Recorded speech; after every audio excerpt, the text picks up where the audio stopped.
శక్తిని, నమ్మితే చాలు నీవు పొందుకుంటావు శక్తిని.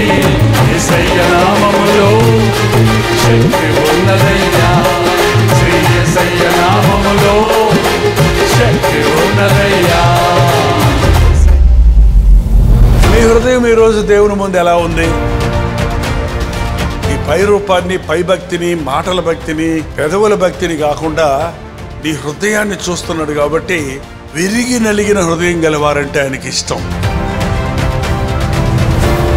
అందుకని దేవుడు విరిగి నలిగిన మహాగరుడును, మహోన్నతుడను, మహోన్నతమైన స్థలాల్లో నివసించేవాడిని, పరిశుద్ధుడును, నిత్య నివాసిని అయినను వినయ మనస్సు గల వారి వద్ద, నలిగిన మనస్సు గల వారి వద్ద నేను నివసింప కోరుచున్నాను.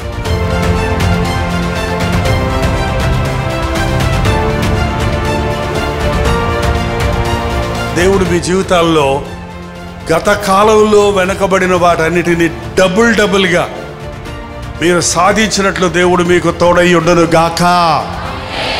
గురి వద్దకు చేరుదురు గాక. దేవుడు మీ కొరకు కలిగి ఉన్న ప్రణాళికలన్నీ మీ జీవితంలో నెరవేర్చి, ప్రభువా నీ చిత్తము జరిగించాలని నీ చేతికి అప్పగించుకుందామని ఆ రోజు ప్రభు చెప్పినట్టు, సమాప్తమైనదని చెప్పినట్లు, నాకు నీవు అప్పగించిన పని నేను ముగించానని చెప్పుదురుగాక.